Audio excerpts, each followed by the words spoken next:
guys, welcome to the Christmas episode. It's the third Christmas with two Pesewas, right? Yes. And we're here to bring you some good Christmas news. Right, and as usual, we assume that you're over full, laying somewhere, trying to ask yourself why you ate this much, and just chilling out. So you can listen to us for the next 45 minutes, take a nap, and then I guess go to Rapperholic. Exactly, Rapperholic, that's what it is. If you're in Ghana, about it. Yeah, if you're in Ghana So, exactly. Okay, should we let's get started. All right. So, in the news, the unofficial Queen of Christmas has tightened her grip on her crown.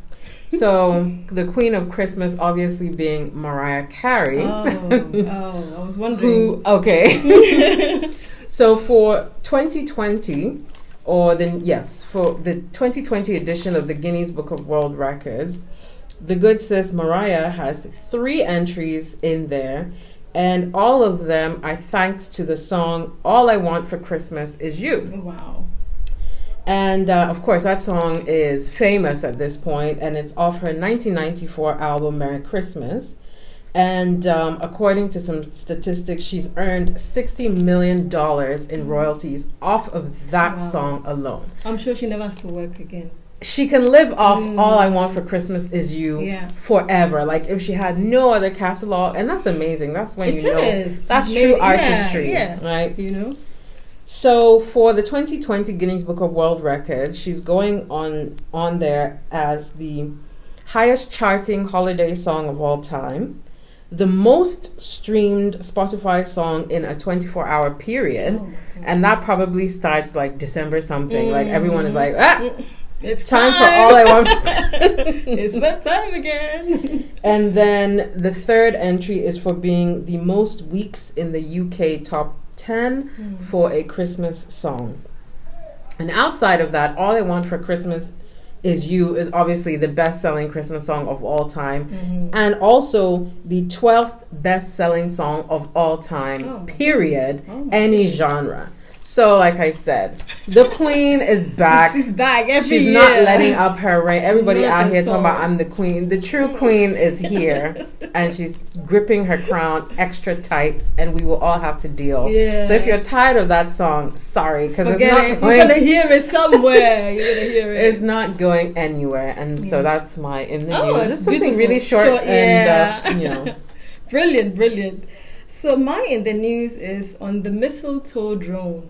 What? So, this actually happened a couple of years ago, but it's still Christmas related. So TGI Fridays tried to put a new spin on delivering or to make your dining experience somewhat interesting. So what they had was drones decorated with mistletoe, and they're meant to help the UK. They were meant to help the UK adults get some action, as they put it. I hope that everything was consensual. You know, we like consent. So in a way, I guess it's sort of like a matchmaking thing. The drone comes to your table, and then if you and your partner or girlfriend, it comes under. And then you kiss. Exactly, that's your kind of thing. Yeah. So so that was that.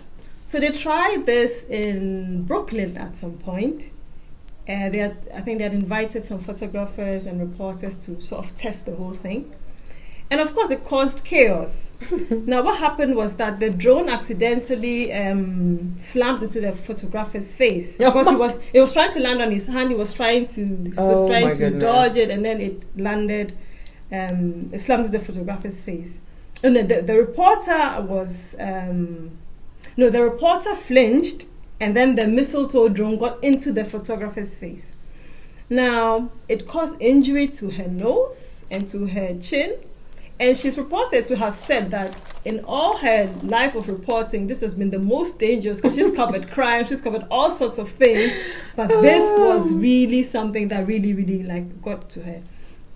And I guess the thing is that everybody wants to be gimmicky and make sure that they have all this the most being because, extra. Because we know we've got technology, so let's use it. It doesn't hurt to do the same old things. Old fashioned. I know, just keep it simple. You know, I've noticed they've started using drones in weddings a lot. Like I've seen a few where it's the drone that brings the ring and stuff like that. And I'm always like, if it gets missing or something. Or flies into the car. Because those things Yeah. have fans that can chop off a little, they can hurt you when they go wrong. So so like this might actually cause some damage to her.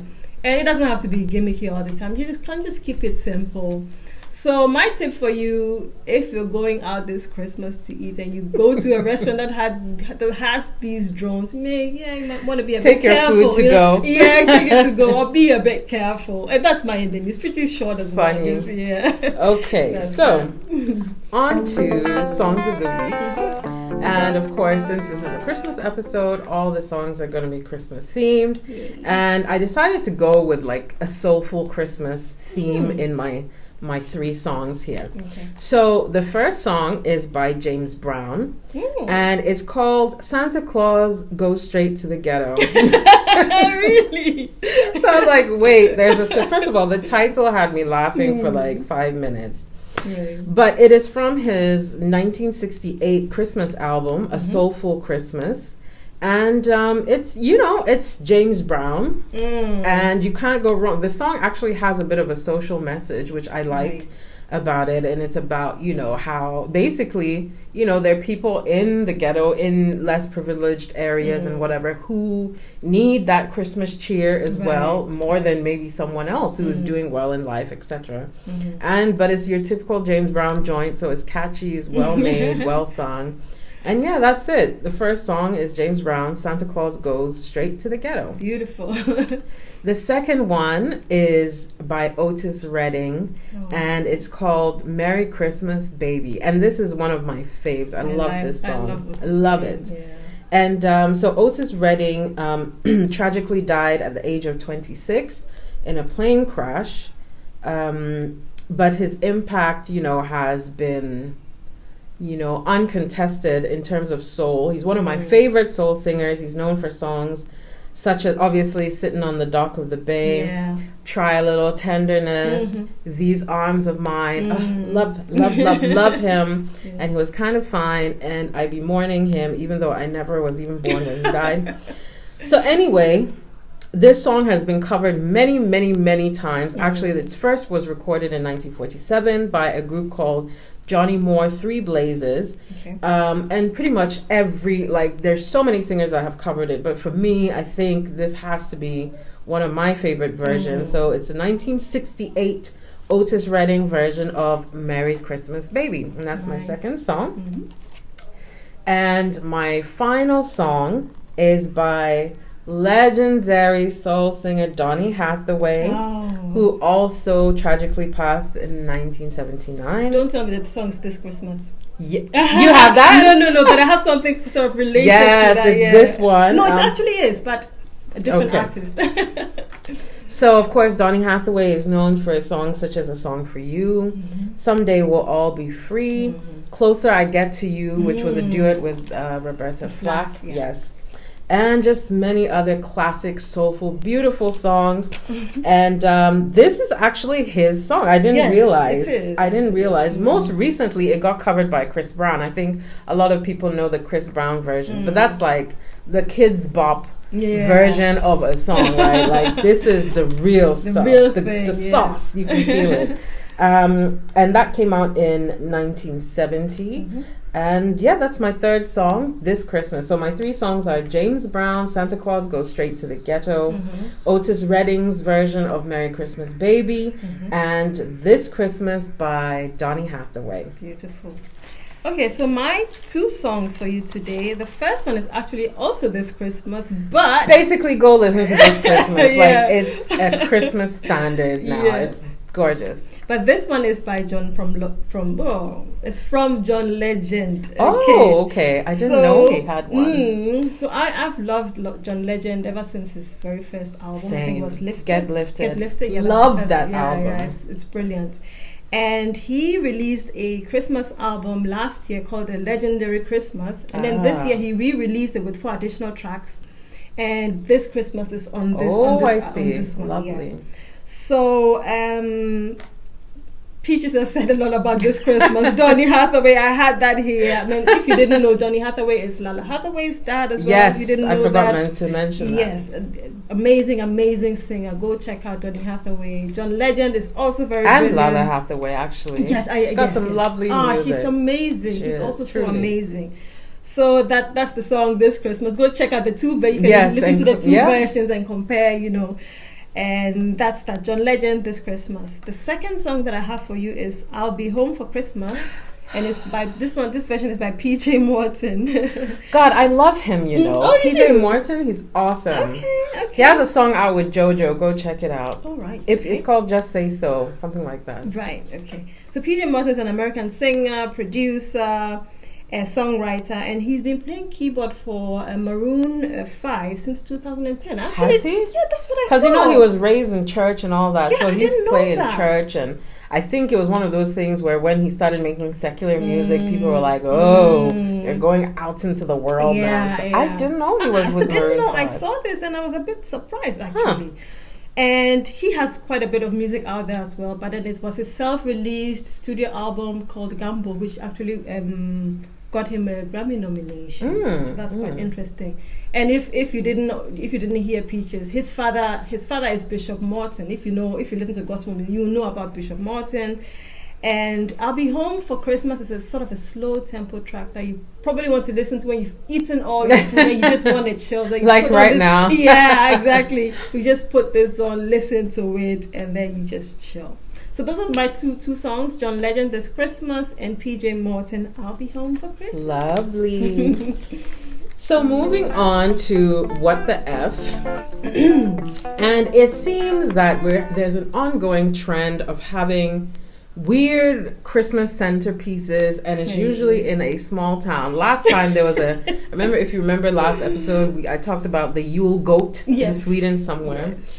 Well, this time there's a Christmas rodent. So, Lord of mercy. So the citizens of Alton in Hampshire, UK, woke up earlier this month to find that in lieu of a traditional Christmas tree or, reindeer centerpiece or the typical stuff, the town council, claiming they wanted to do something quirky and different that would bring a smile to the children's faces, decided they would purchase a 16-foot tall marmot. Now, a marmot is basically also called a woodchuck, and it's related to a groundhog. So basically, it's a type of squirrel. So this particular marmot is wearing earmuffs and a scarf, and is on skis, and it has the look. Do you know what it actually looks like? You know how when you go to like some Ghanaian Christmas parties, they have those off-brand. So like instead of it being Mickey Mouse, it's a frontier mouse. So it looks like some sort of weird Mickey Mouse thing that ended up on drugs and is now getting his life back together and has ended up in a small town kind of thing. And so it's kind of ironic that they're like, it's going to bring, smiles to the kids' face. And the thing looks kind of terrifying. Like it will come to life and kill you. Oh, Lord.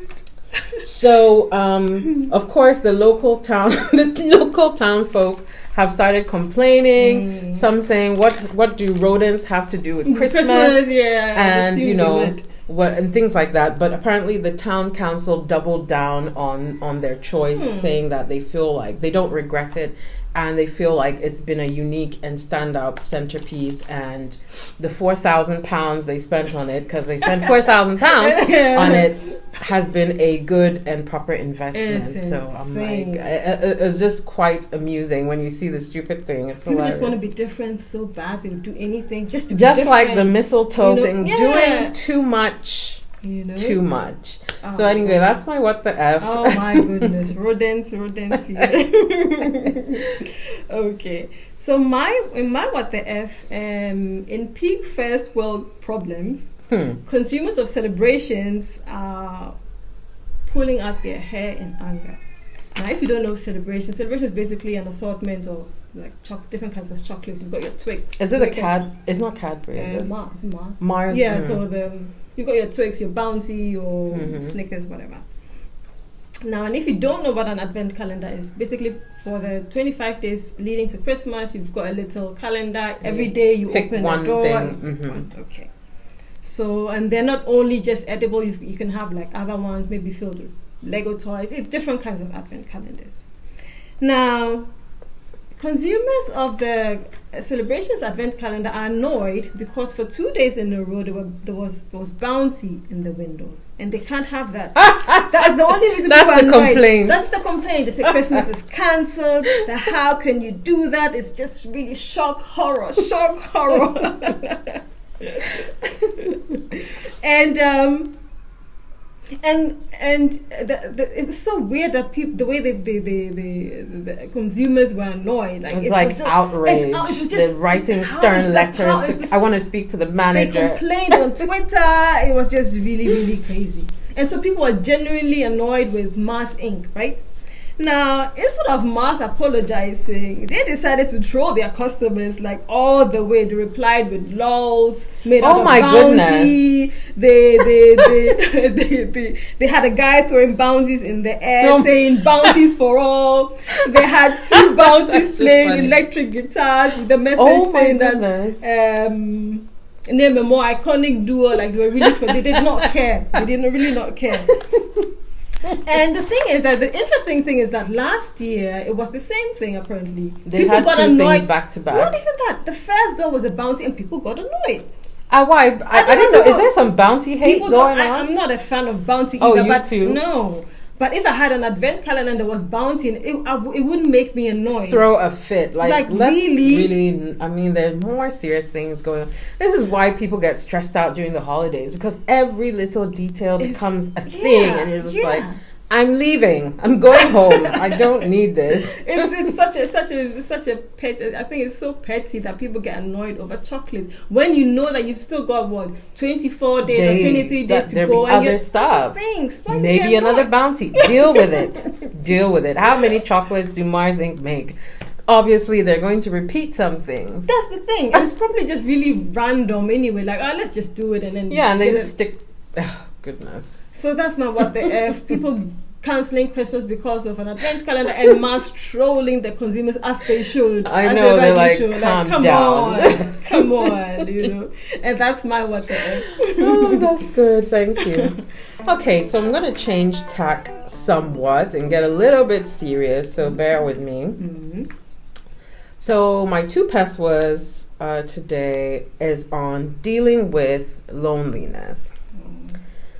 So as you know, the holidays are often the loneliest time of the year for some people, and actually suicides spike during the Christmas season, generally, statistically speaking. And part of that is because obviously, first you have all this Christmas imagery, and it always revolves around family and togetherness, and everybody is joyous and happy and what have you. And then, you have the commercials, and then there's the element of consumerism too, that is all about buying and giving, so on and so forth.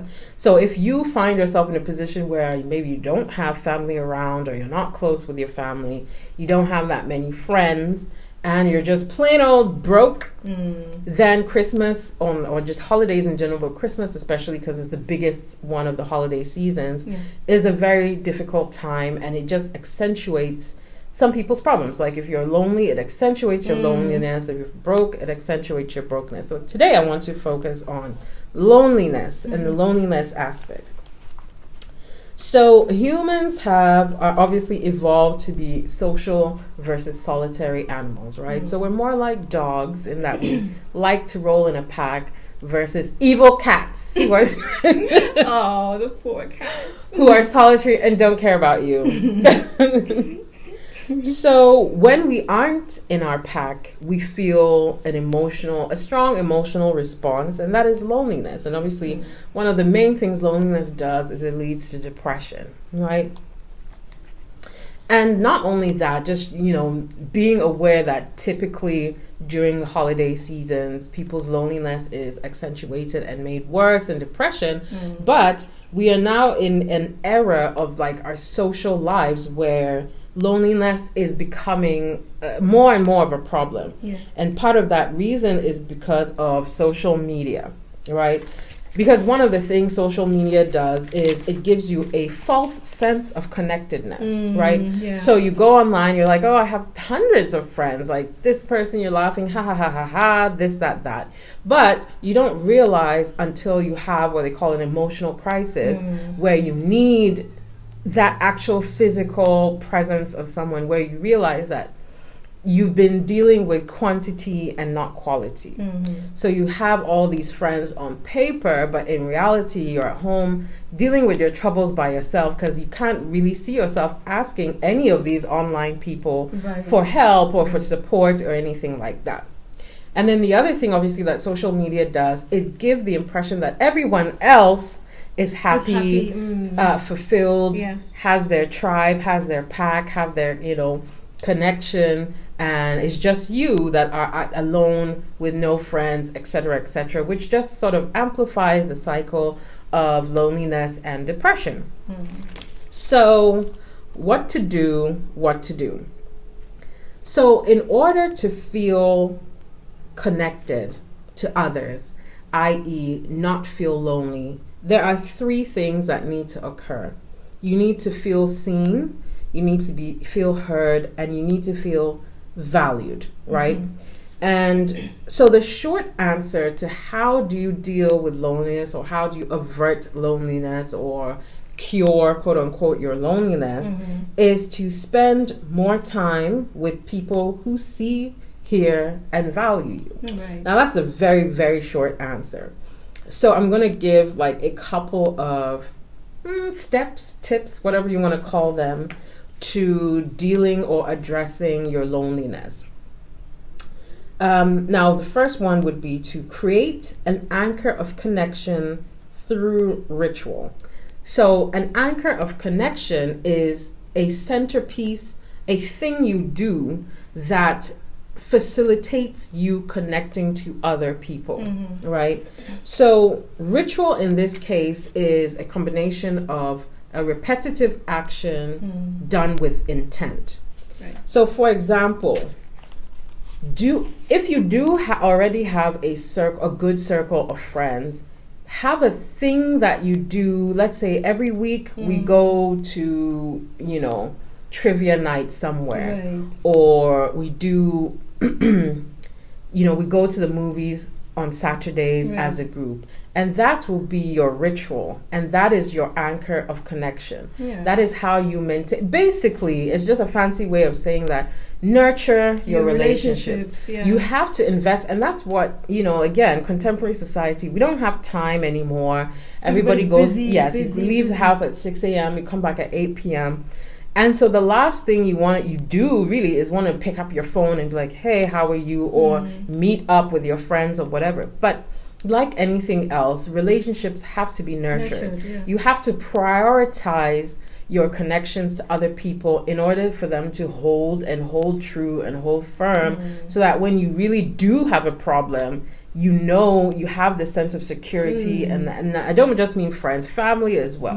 A lot of people, I haven't talked to my, you have to nurture your relationship. So that's step one. And a good way of doing that is creating an anchor of connectedness through ritual. So find something that you always do. Try and stick with it no matter what. It doesn't have to be expensive. You can just go all gather at someone's house every week or every 2 weeks or something. Make sure you make that a priority and, nurture your relationships. Okay, so I've gone over that, create an anchor, make the effort, and prioritize. And a part B of that is, if this thing doesn't exist, you take the initiative to start one. True. Ask somebody. Everyone's like, I don't have any friends or whatever. You typically you'll have co-workers or classmates, something like that. And just, it will, like I said, anything that's good for you or that gonna make a difference, it's gonna hurt. You're gonna feel it. Nothing worth having is effortless, right? So if you don't find yourself in a situation where someone has asked you to join their ritual, you be proactive and say, hey, what are you doing? Because the thing you'll find is that you're not the only person feeling lonely. A lot of people are going through it together and just no one's talking about it. So reach out to somebody else and ask them if they would, propose starting a ritual with someone and build that relationship that way. Yeah. So that's another tip. I like that. Another point would be focus on quality and not quantity. Because you also find that there are some people who have friends, but they're like, well, I only have 2 friends, and this person is a, belle of the ball. She has 15,000 friends everywhere she goes. People are like, oh, hey, oh, hey, oh, hey, oh, hey. Yeah. But what you have to understand is having 100 friends of, third tier friends is not even worth having 1 or 2 true friends. Absolutely. So I agree. If you are in a situation where you feel like, and I think the older we get, the smaller our circles become, because we kind of figure that out over time, that the sort of the ones you can't maintain weed themselves out, and you're left with a few really, really, really good friends. The quality, exactly. And that cannot be underrated, because that is more precious and more valuable than having just 10 party friends, like who, if you need money, you wouldn't even dream of. You're like, oh, we only get together when it's fun times, not people you can really talk to. So yes, another point is prioritize the quality of your friendships over having quantity of friendships. And the third point is to focus on similarities and not differences. So again, a lot of people's loneliness stems from the fact that they feel like they're different. And this one kind of resonated with me, because I felt that a lot. Like I never 100% fit in anywhere I go, because I'm never Ghanaian enough. I'm never anything enough, right? So, like, sometimes I just, I get the feeling like, okay, I don't feel truly accepted, right? But if you focus on the similarities as opposed to the differences, you'll find that, regardless of what, everybody's background is different, but we all have common things that tie us together. Absolutely. I don't know what it was with Eddie, but like, honestly, when I'm talking about like my circle, Eddie is in there. Like we talk about anything, and everything. I feel like literally, TMI does not exist here. And I don't know what honestly, I was also thinking to myself that this is actually a ritual for us. It is. When you were talking about it, this is our ritual. We get together, we do this thing. And then even my next point will even be more like, and I don't know what it was, but we've all, been through circumstances that are similar. We experience them elsewhere. We all have the things that bring us together as people. We're not that different as we think from each other. So when you find the similarities, instead of focusing on the fact that, oh, I was this as a child and I this didn't this and I don't have this and they have that and this is, it's not important. Don't focus on it. Focus on the things that you do have in common. We all went through certain things in our school days that bind us together. That's why people, when you're friends from high school, tend to be really, because you've all been through like a very unique set of circumstances together, or whatever, life circumstances, whatever. So another point, focus on your similarities, not on your differences, and you'll feel much less alone. Right.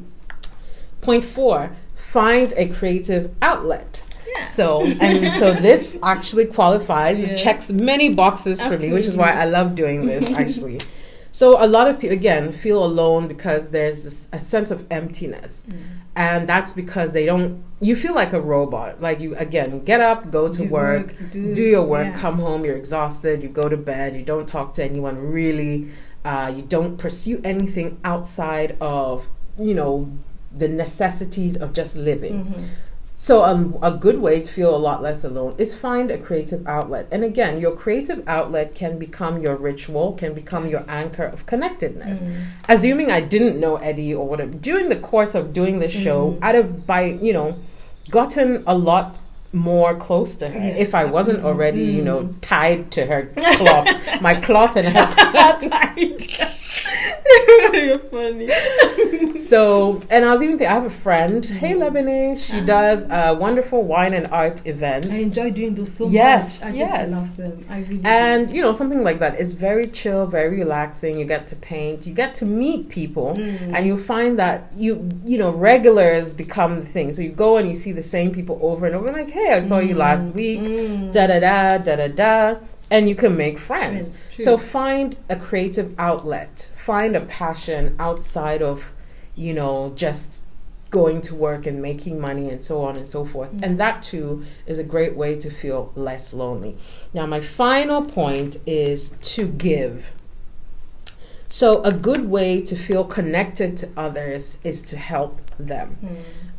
Volunteering or, you know, giving, working for charities, being a mentor, a big brother, big sister type situation is like a wonderful way to connect to others, and you, in doing so, you also become sort of situationally aware and realize that, okay, maybe my problems aren't so big compared to this person who is trying to find food and somewhere to live and can't go to school because they don't have money. And, you know, me saying I only have 2 friends, kind of in the face of that, you put things in perspective. And, you know, I'm just ending with a wonderful quote from Charles Dickens, who said that no one is useless in this world who lightens the burden of another. Beautiful. So these are just, as we go into the new year, or as we close out this year and this decade, don't carry your loneliness any further. I know obviously these things are easier said than done, but again, if you want you want change, it takes effort, and you're going to feel it, but it will be worth it. And so Merry Christmas, Happy New Year. I don't know, will we have a New Year episode? I don't know how it will fall, but you know, Happy New Year. Now I'll say it again then. The decade is over, you know. It's kind of taking, I'm just like, whoa. Where did the time go? Where did the time go? Where did the decade go? But let's make 2020 and going forward amazing. Let's do this. We can do it. Absolutely. All right. Okay. So just to my 2 persons, which is on happiness. It sort of follows the same kind of the world. You see, the world is stressful and noisy, and you can find time to think of all the negative things that are in this world, but you can sometimes just focus on the positives. Right? And ultimately, we've said this here before, it's our responsibility to make ourselves happy. We can't see into the future, so you wouldn't know what would happen. But if you think about the fact that, because I can't impact the future, I'm not going to do anything to make myself happy, then you're on the wrong track. And I just feel like a big part of life's journey is happiness, because nobody really wants to be sitting around moping around. And sometimes, just to be clear, I'm not saying that people do this because they want to, but there are situations where you can't help it. Like Peachy said, you're going to be lonely, you're going to be, you're going to be depressed. It doesn't mean that it won't happen, but there are ways of making your life better, right?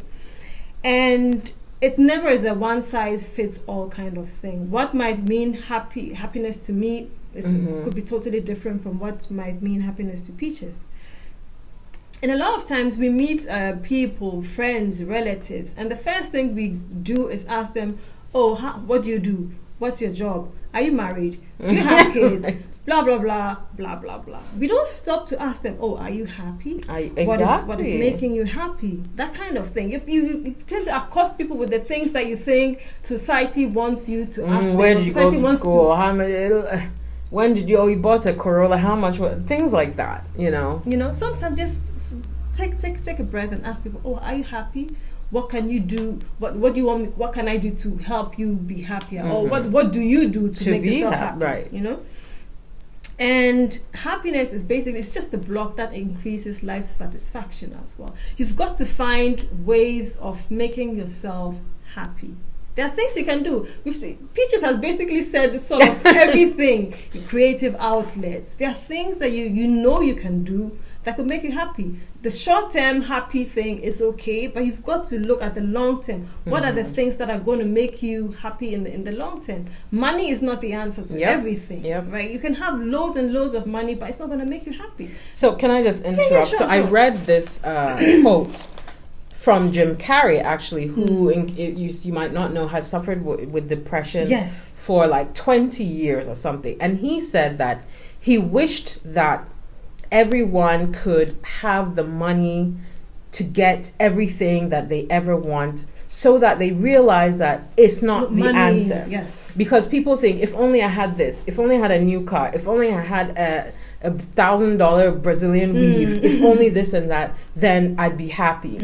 And for a lot of people with money, and celebrities especially, you find that they get everything they can think of, and they still feel the emptiness. And they're like, he wished more people could understand that it's not the money. It's not the money. You have to have something much deeper and bigger than that, and to find your true happiness. And I'm sure the money can help, but that's not the ultimate thing that's going to make you happy. It isn't. You can buy experiences, you can buy stuff, you can buy anything, but deep down inside, you may not be happy.